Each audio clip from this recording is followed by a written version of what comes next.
A moral do Vitória e a expectativa para Bahia e São Paulo, destaques no campo do 4, ele está chegando, ele sabe tudo. É Fabrício Cunha, roda a vinheta.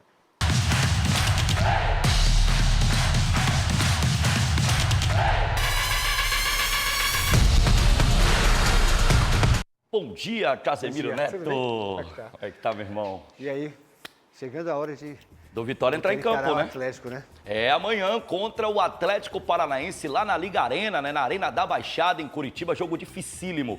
Uma das apostas do técnico Thiago Carpini é o atacante Carlos Eduardo, que ainda não marcou gol com a camisa do Vitória, mas tem sido importante nas últimas partidas. Atacante, como se diz, vive de gol. E quando a bola não entra, a cobrança é inevitável. Nesse quesito, Carlos Eduardo está devendo, já que até aqui são 11 jogos, 5 como titular e nenhuma rede balançada. Se pegarmos o recorte dos 2 últimos jogos, mesmo sem fazer gol, ele foi, digamos, decisivo. Contra o Bragantino, recuperou uma bola perdida e fez cruzamento para Everaldo marcar o gol da vitória do Leão aos 33 minutos do segundo tempo. Já diante do Fluminense no último sábado, deu o passe que originou o pênalti em cima de Mateuzinho, que Alejandro bateu e marcou nos acréscimos. A vontade de fazer gol ela é grande, eu não posso esconder isso, às vezes chega e incomoda um pouco, mas o que eu mais prezo no momento é a vitória. Eu nesses 2 últimos jogos aí foi muito importante para a equipe, então fico feliz pelo reconhecimento. Vindo de 2 bons jogos saindo do banco de reservas, o camisa 96 deve ser o substituto de Gustavo Mosquito, que não encara o Atlético Paranaense neste sábado, porque está suspenso. A gente pega um adversário agora que também está ali na parte de baixo, que com certeza vai fazer de tudo para ganhar da gente, mas eles têm que entender que a gente tem os nossos objetivos, as nossas ganas de vencer, e a gente vai lá em Curitiba lá para trazer os 3 pontos. Quem também volta ao time titular após cumprir suspensão é o zagueiro Wagner Leonardo, autor de 5 gols no campeonato. Mesmo jogando fora de casa, apoio ao rubro-negro é o que não vai faltar. A torcida do Leão já confirmou que vai comparecer em massa ao aeroporto no embarque do time para Curitiba nesta sexta, ao meio-dia, nesse encontro que ficou conhecido ainda na Série C como Aeronego.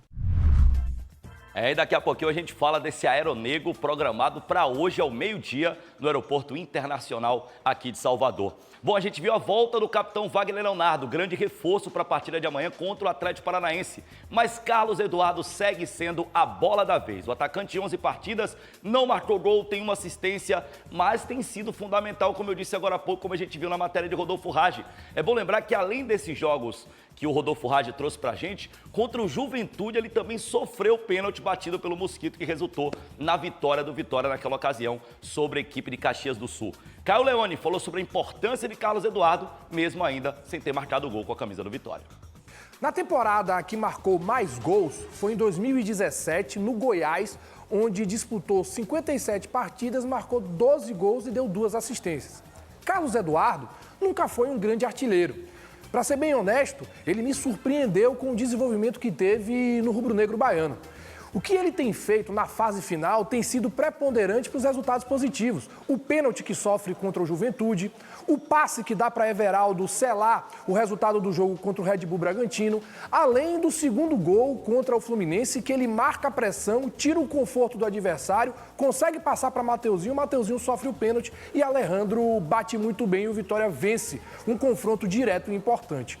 A grande questão do Carlos Eduardo é o merecimento. Pelo que ele tem demonstrado nas dinâmicas defensivas e ofensivas, ele tem que ser o titular no lugar de Gustavo Mosquito. A dúvida é no meio de campo. O Luan Santos talvez não se recupere para enfrentar o Atlético Paranaense. Então, o meio de campo pode ter o William Oliveira e também o Ricardo Hiller. Num todo, o Vitória está montado. O torcedor rubro-negro passou a entender que agora esses 11 podem muito bem vencer o Furacão e, claro, além de afundar um oponente direto, respirar na tabela. Que venha o Corinthians se isso acontecer. É isso, definida a escalação do Vitória. Praticamente definida, Casé. Aqui a escalação na tela pra gente, né? O Caio trouxe aí a dúvida do Luan Santos, mas ontem ele treinou, então a expectativa é de que ele vá pro jogo. O time deverá ter Lucas Arcanjo no gol, Raul Cáceres, Wagner Leonardo, o capitão, está de volta ao time ao lado do Neres, e na lateral esquerda Lucas Esteves. O meio-campo com Luan Santos, e aí a grande dúvida. Acho que só nessa posição não há uma definição, pelo menos pra gente que tá acompanhando o time. Talvez o Carpini já tenha, né, dirimido essa dúvida na cabeça. Exatamente, mas pode dar Felipe Machado, pode dar Ricardo Hiller ou pode dar o Willian Oliveira, são 3 boas opções, cada um com a característica. Felipe Machado tem mais a bola parada, o Ricardo Hiller tem mais marcação, o Willian Oliveira é o cara que pisa na área adversária, então, a depender do que ele vai escolher para esse contexto de jogo, a gente vai ter aí a definição entre esses 3. Mateuzinho, né, terminando aquele tripé de meio campo, e no ataque, Carlos Eduardo no lugar do Gustavo Mosquito. A gente viu a matéria da importância do Carlos Eduardo nos últimos jogos e deve atuar no lugar do Mosquito suspenso. E no ataque, Everaldo e Alejandro. Esse deve ser o time do Vitória. Tô confiante, viu, que o Vitória vai aprontar lá na Arena da Baixada, em Curitiba, vencendo o Atlético Paranaense. Que vai com garra e passe mesmo, né? O empate já seria um resultado interessante, mas acho que o Vitória pode vencer, tô acreditando nisso e tem ingredientes para conseguir esse feito jogando lá em Curitiba. Daqui a pouco a gente fala do Aeronego, expectativa grande para daqui a pouco no aeroporto aqui de Salvador. E Rogério Ceni em Casemiro. Rogério Ceni nunca venceu o São Paulo, acredita? Rapaz, que ele vença essa, hein? Você lembra do tabu contra o Flamengo? Contra o São Paulo é quase a mesma coisa. Que não deu certo. Contra o Flamengo esse ano, 4 partidas, 4 derrotas, ou seja, o tabu foi ampliado, né? De 11 para 15. Derruba o São Paulo pelo menos. Rapaz, contra o São Paulo, o retrospecto do Ceni também é terrível como treinador. Em 10 partidas, 8 derrotas e apenas 2 empates. E agora, Rodolfo Rage? Maior ídolo da história do São Paulo, Rogério Ceni se prepara para encarar o seu ex-clube mais uma vez. Desde que passou de atleta para treinador de futebol, esse será o 11º jogo dele contra o clube do coração. E até aqui, Ceni tem sido muito bem agradecido ao clube que lhe deu tudo na carreira como jogador, já que em 10 partidas ainda não sabe o que é sair de campo comemorando. No retrospecto, são 8 derrotas e 2 empates. O aproveitamento é de apenas 6,7%. À frente do Bahia, foram 2 encontros entre Rogério Ceni e São Paulo, com derrotas. Uma no Brasileiro do ano passado na Fonte Nova, quando levou um gol no final, e esse ano na 13ª rodada, no Morumbi, quando foi superado por 3-1. Terça-feira, 9h30 da noite, na Arena Fonte Nova, 11º duelo entre time e treinador, e que dessa vez Rogério possa sair assim, feliz. Que retrospecto terrível, hein? 10 jogos, 8 derrotas. Mas é uma coisa interessante, como a gente estava falando agora. Ele foi treinador, foi jogador, claro, brilho no São Paulo. Ídolo do São Paulo. Será que tem alguma relação? Eu fico pensando. Eu acho que é uma coincidência. Ele tá lá, doido pra alguma vencer. Energia por aí, ano passado a gente viu na matéria do rádio, o Bahia precisava muito vencer o São Paulo aqui na Arena, era a reta final de campeonato, aquela derrota, né? Pra quem acompanha o futebol, sabe que quase culminou no rebaixamento do Bahia. Então ele não queria perder aquele jogo, acabou perdendo por 1-0. Esse ano a mesma coisa, o Bahia chegou lá brigando por liderança, acabou tomando 3-1. Então acho que é uma coincidência, assim como é contra o Flamengo. Esse ano ele queria avançar para a semifinal da Copa do Brasil, perdeu as 2 partidas contra o Flamengo. Retrospecto incômodo que não dá mais, né, Rogério? Tá na hora de vencer esse São Paulo e quebrar esse tabu tão incômodo de como treinador jamais ter vencido o tricolor paulista. Caio Leone falou sobre esse tabu, mas tratou o tabu com menos relevância do que outras questões que envolvem, por exemplo, a escalação do time, né, Caio? Mais um tabu, assim como é o do Flamengo, que Rogério Ceni nunca conseguiu vencer em 14 partidas, nunca conseguiu vencer o São Paulo, onde teve uma carreira de 25 anos. Mas para mim, nesse momento, isso é relativo. O Bahia precisa vencer as partidas, precisa começar a ter comportamentos coletivos que não consegue ter há muito tempo. O jogador Nicolás Acevedo está pedindo passagem para ser titular.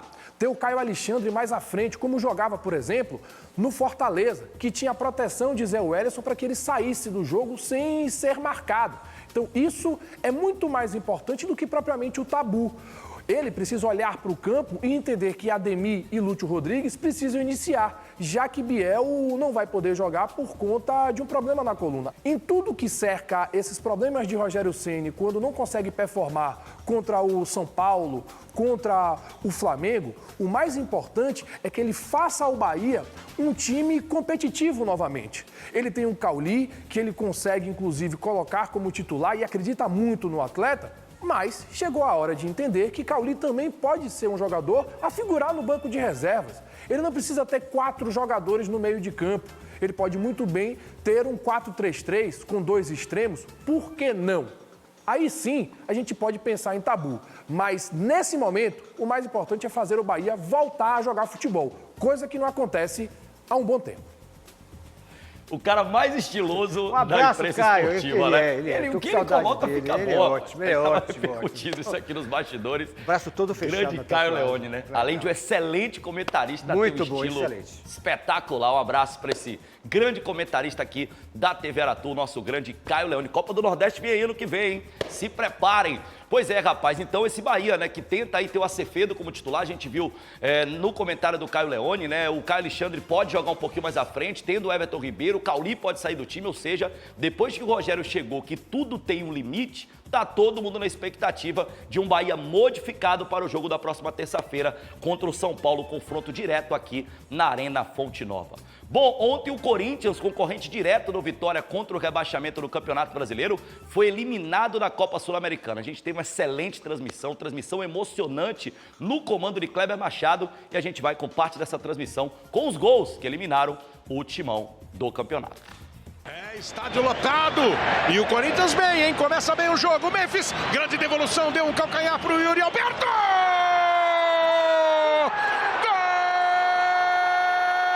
Quando a fase tá boa, o goleiro sai, ele toca, ela passa por goleiro. Mas o Racing é perigoso, tentou com o Arias. O juiz está dando pênalti. Ele, Salas que escapou. Quinteiro na bola, Hugo no gol, bateu Quinteiro! Gol! Não inventou, deu uma chapada forte na bola lá com a parte de dentro do pé. E tirando, olha o lance perigoso, o time do Racing tem a chance do gol! Quinteiro de novo! Ele ficou no meio dos jogadores, o André levantou a mão pedindo impedimento. E o árbitro apita. Fim de jogo em Avejaneda, na Argentina. Tá aí, né? Uma pena, né? O Corinthians eliminado na Copa Sul-Americana. A gente poderia ter uma final brasileira também na Copa Sul-Americana, assim como teremos na Copa Libertadores da América, entre Atlético Mineiro e Botafogo. Na Sul-Americana, o Cruzeiro avançou anteontem, mas o Corinthians acabou sendo eliminado pela equipe do Racing. O Racing avança para a decisão do campeonato. E tá aqui na tela, Casemiro, né, o card da decisão do campeonato. O Cruzeiro avançou em cima do Lanús, 1-0 lá na Argentina, gol do Caio Jorge. E ontem o Corinthians com 2 gols do Quinteiro, jogador de seleção colombiana. E a gente queria tanto, né? Ex-River Plate. A gente queria um confronto brasileiro, mas infelizmente Cruzeiro e Racing. Curiosidade para esse confronto. As 2 últimas vezes que o Racing foi à final de um campeonato continental foi contra o Cruzeiro. Em 88 eles venceram o Cruzeiro e em 92 eles perderam para o Cruzeiro ambas as finais pela Supercopa, né, o campeonato que tinha antes, que era dos campeões da Taça Libertadores da América. Então o Racing volta à decisão de um campeonato continental após 32 anos. Então expectativa grande para eles. Que o Cruzeiro vença, né? O Cruzeiro que é um campeoníssimo do nosso futebol sul-americano, que possa vencer, até porque isso envolve Bahia e Vitória. Se o Cruzeiro for campeão da Sul-Americana, já ganha a vaga pela Sul-Americana. E aí aquela história lá de abrir G7, G8, G9. Melhor ainda. Passa também pelo Cruzeiro conquistar a taça de campeão da Sul-Americana. Lembrando mais uma vez que pela Libertadores a final será entre Atlético Mineiro e Botafogo. Bom, e pra gente se despedir, Casemiro, daqui a pouquinho, ao meio-dia, tem Aeronego no Aeroporto Internacional de Salvador e a gente tem imagens pra gente empolgar esse torcedor rubro-negro que de repente pode ter tempo pra ir pra lá, que vá porque a festa é linda, ó, Casé. Bora, Vitória! É, o Aeronego. Mostra que você é colossal. Não é isso, linha de Vitória? É isso, vai na força, vai na energia aí do Aeronegro. Aí, bacana. Torcida bonita, hein? Sim. Torcida bonita. Essa é a parte boa Olha aí que legal. da torcida organizada, né, Casé? Ó que bonito. Olha lá, no aeroporto, amigo, olha que coisa linda. Empolgação total. Bom, energia que seja transmitida também para o campo aí. Vitória ganha. Sensacional, viu? Parabéns à organização por mais um Aeronego. Lembrando que em setembro fizeram o Aeronego antes da partida contra o Atlético Goianiense e o resultado 2-0 Vitória. Pois é, então, mais uma vez o repita. Aeronego para trazer sorte para o Vitória, para ser um pé quente nessa luta do Leão para escapar do rebaixamento. Cazé, eu volto amanhã. Obrigado, meu amigo. Grande abraço, Amanhã Casemiro. você não volta, não, é sábado. Ah, não, amanhã é sábado, final de semana, volto segunda-feira. Volta segunda, bom fim de semana. Bom final de semana, meu Tchau, amigo. abraço. Bom final de semana para todos.